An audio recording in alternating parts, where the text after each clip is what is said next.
Welcome back! Ang pamagat ng pelikula na ating pakikinggan ngayon ay Slow Video. Ito ay isang Korean na romantic comedy na pelikula. So, sit back, relax and enjoy. Ang pelikula ay nagsimula sa isang CCTV control center kung saan may dalawang babaeng nag-uusap tungkol sa bagong katrabaho. Nakasuot siya ng sunglasses kahit nasa loob kaya't napagkamalang weirdo. Bigla nilang napansin ang dalawang magnanakaw habang tumatakas. Inabisuhan ng kanilang boss at mabilis na tinawagan ng mga pulis. Lahat ng nasa opisina ay minanmanan ang magnanakaw sa pamamagitan ng CCTV camera sa lugar. Gayunpaman, natakasan sila nito. Nang sila ay nagsimula ng mawala ng pag-asa. Ang bagong empleyado ay pinakita ang clip ng video ng mga magnanakaw habang nagtatago sa isang eskinita. Nang dahil sa kanyang tulong, ang mga nasabing magnanakaw ay agad na nahuli. Ang pangalan ng bagong empleyado ay Yo Jang-bu. Meron siyang pambihirang kondisyon kung saan lahat ng nakikita niya ay in slow motion. Gamit ang kanyang kondisyon, nagawa niyang makita kung saan dumaan ang mga magnanakaw kahit na sila'y umaandar ng napakabilis. Nang siya ay nag-aaral at bata pa, sumali siya sa isang karera kasama ang crush ng kaklase na si Bong Soo-mi. Doon nagsimula ang kanyang kondisyon nang makita niyang gumagalaw ng sobrang bagal ang lahat ng bagay. Dinala siya ng kanyang mga magulang kay Dr. Shock. Sinuri siya at nadiskubre na meron siyang dynamic visual acuity. Isang pambihirang kondisyon kung saan bumabagal ang nakikitang paggalaw sa paligid na hindi nakikita ng isang ordinaryong tao. Para matukoy kung ang kondisyon niya talaga ay totoo, binato siya ng baseball at nasalo ng walang kahirap-hirap. Manghang-mangha ang doktor sa resulta ng ginawang pagsubok. Inayuan siya ng doktor na magsuot ng sunglasses sa lahat ng oras para hindi masira ang mata at wag nang tumakbo. Nang malaman ng magulang ang kanyang sakit, ang kanyang ama ay pumunta sa ibang bansa para magtrabaho upang siya ay maipagamot. Si Jang-bu ay naiwan kasama ang kanyang ina at kapatid na babae. Para sa kanya, ang kondisyon ay isang biyaya at isa ring sumpa. Kahit na nagagawa ng makitang itaas ng hangin ang pada ng mga babae, lagi naman siyang nabubuli sa kanyang eskwelahan. Si Sumi lang ang nag-iisa niyang kaibigan at madaling nahulog ang loob na dito. Sa paglipas ng panahon, pati si Sumi ay nabubuli na dahil sa pakikipagkaibigan sa kanya. Dahil dito, siya ay iniwan din ni Sumi. Hindi na siya nagkaroon pa ng bagong kaibigan. Gusto niya na rin mabulag, kaya naman nanonood siya ng TV sa lahat ng oras. Ang kanyang paningin ay hindi naman lumala pero nagkaroon siya ng pagkahumari sa mga Korean novela. Sa mga aktor niya lang din natutunan kung paano makipagkapwa-tao, ngunit hindi niya naman ito ginagamit sa labas. Ang kanyang ama ay hindi umuwi sa kanila kahit sa araw ng holiday upang makapag-ipon. Ngunit lahat ng ito ay nasayang nang nasangkot sa isang aksidente sa trabaho at namatay. Dahil sa pagkamatay ng kanyang ama, ang natatanging taong malapit sa kanya ay si Dr. Shock. Inayuhan siyang lumabas ng doktor para makita ang mundo sa kanyang labas ng kwarto at para magtrabaho at kumita ng pera.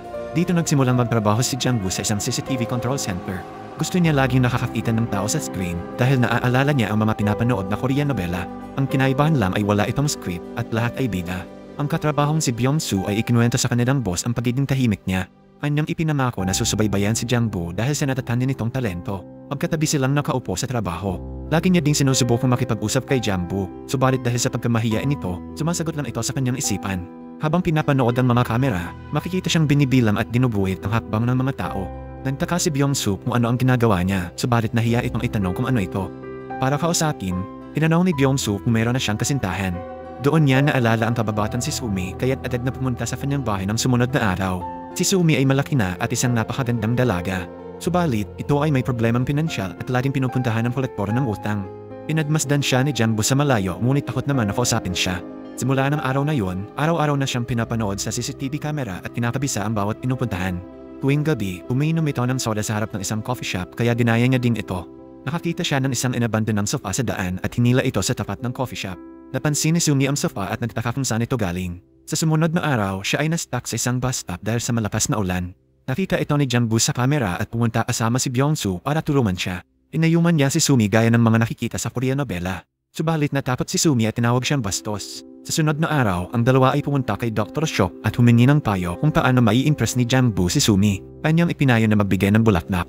Si Sumi ay nahuli sa kanyang musical audition. Tinawagan niya ang manager at nagsimulang kumanta sa gitna ng kalsada at doon na nag-audition. Sobrang ganda ng kanyang boses kaya't napatigil at pinanood siya ng mga tumaraan. Dumating si Jang-bu dala-dala ang bouquet na bulaklak at nabighani sa kanyang pagkanta. Ibinigay niya ang bulaklak pagkatapos ng kanta ngunit hindi ito ay tinatuwa ni Sumi. Sinabihan niya si Jang-bu na mas gusto niyang makatanggap ng isang kahon ng ramen at umalis.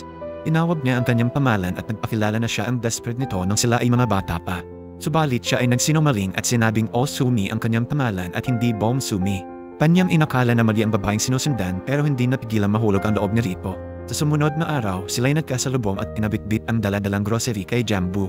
Bago umalis, tinanong ni Sumi kung bakit niya hinahanap si Bong Sumi. Agad siyang sinagot na ito ay kanyang nagustuhan nung sila ay magkaklase pa. Habang nasa trabaho, nakita niyang may natanggap na tawag si Sumi. Ang nasa kabilang linya ay ang manager sa audition at siya natanggap sa musical play. Napatalon at napasayaw siya sa gitna ng kalsada habang pinapanood ni Jang Woo sa screen. Pumunta si Sumi sa isang restaurant para magdiwang. Napansin niyang pinapanood siya ni Jang Woo at niyayang pumasok. Habang sila ay nag-uusap, pinakita niya ang musical script at prinactice ang kanyang linya. Pinuri siya ni Jang Woo sa kanyang galing.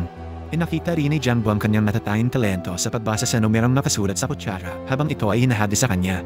Lahat ng tao sa restaurant ay namangha sa kakaibang talento ni Jang Woo. Sa sumunod na araw, pumunta si Jang Woo sa lugar kung saan nakatira si Sumi habang binibilang ang kanyang mga hakbang. Nakita ni Byung-soo ang mga iginuhit ni Jang Woo at na-realize na kinakabisa nito ang bawat daan sa lugar. Habang pauwi, napansin niyang naghihintay sa kanya si Jang Woo. Sabay silang naglakad pauwi at nag-usap sa mga bagay-bagay. Tinanong ni Sumi kung ano ang kanyang trabaho at nalamang nagtatrabaho ito sa isang CCTV control center. Umupo silang pareho sa tapat ng coffee shop at binunyag na meron siyang gusto sa may-ari ng kapihan. Labis na nagsela si Jang Woo habang tinitignan ng masama ang lalaki sa loob. At pa siyang ipasyal si Sumi para ito'y ma-impress sa kanya. Tinanong ang mga katrabaho kung meron silang sasakyan, umaasang ipapahiram ito sa kanya. Subalit ni isa sa kanila ay wala. Habang papauwi, nilapitan siya ng tagapamolekta ng kanyang utang.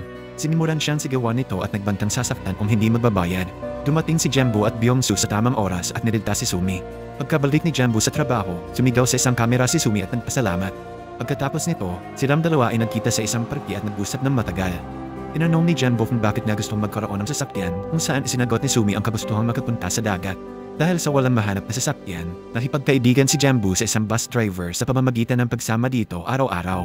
Matagal niya nang pinapanood ang driver habang mag-isang naglalaro ng baseball tuwing gabi. Sinamahan siya ni Jang Woo sa paglalaro at humingi ng isang pabor. Kinabukasan, ang bus driver kasama si Byung-soo at Jang Woo ay nagpa siyang dalhin si Sumi sa dagat. Nakita ni Sumi ang kinatuwang pagsisikat ni Jang Woo, kaya naman nagsimulang mahulog ang loob sa kaibigan. Subalit ang kanilang sinasakyan bus ay inahinto ng isang border police at hindi pinayagang makapasok. Ang galit na si Sumi ay inaway ang pulis habang si Byung-soo ay sinusubukan siyang pakalmahin. Walang saysayang kanilang biyahe nang sila ay pinauwi at hindi man lang nakapunta sa dagat. Sinabi ng kanyang boss ang lumulobong kaso ng mga babaeng kinikidnap sa kanilang bayan. Iniling nito na maging alerto sa lahat ng oras. Napansin ni Jang Woo ang biglang pagkawala ni Sumi sa kanyang screen. Sa pag-aalala, dapat takbo si Jang Woo sa lugar. Doon niya na lamang nilolofo lang siya ni Sumi para tignan kung pupuntahan siya nito. Tinanggal ni Sumi ang kanyang sunglasses, nakita ang kanyang mata sa unang pagkakataon at naghalikan. Inatid ni Jang Woo pauwi si Sumi at inimbitahan siyang kumasok. Ngunit nasira ang kanilang mga plano nang makita ang kolektor sa loob. Inagtatapon nila ang gamit ni Sumi at nadbanta kung hindi maibabalik ang pera. Sinubukan siyang tulungan ni Jang Woo subalit walang magawa nang magsimulang lumabo ang kanyang paningin. Nang makaalis ang grupo, nag-usap silang dalawa habang nakaupo. Nakita ni Sumi ang mga drawing na ginawa sa kanya ni Jang Woo doong sila ay magkaklase. Binunyag ni Sumi na siya ay nagsinungaling sa pagpanggap bilang ibang babae. Ayaw niyang maihambing ang magandang buhay noon sa magulang buhay ngayon. Hindi inasahan ni Jang Woo ang narinig sa kaibigan at nanatiling tahimik. Binisita niya ang doktor sa sumunod na araw at nagbigay alam ang nanlalabong paningin. Ang kinalabasan, dumala na ang kanyang kondisyon kung saan ikakabulag niya na ito. Alam din ni Jang Woo na isang araw ay mabubulag siya. Ito ang dahilan kung bakit siya nagtrabaho sa CCTV Command Center at kung bakit niya binibilang ang bawat hakbang ng mga tao. Ito din ay upang mabilis siyang masanay sa oras na tuluyan ng mabulag. Habang siya ay nag-aalala sa kanyang lumalalang kondisyon, si Sumi naman ay nag-aalala sa kanyang lumalaking utang. Wala na siyang nagawa at binenta na ang kanyang bahay. Nagawa niyang mabayaran ang lahat ng utang subalit ngayon ay wala nang matitirahan. Inanood siya ni Jang Woo sa screen habang nasa harap ng isang tindahan dala-dala ang isang kahon. Biglang may napansing kahina-hinalang sasakyan ang kanyang katrabaho. Pabalik-balik ito sa lugar na para bang may hinahanap. Nang tinignan nila ang license plate sa malapitan, kanilang nalaman na ang kotse ay pagmamayari ng kidnapper.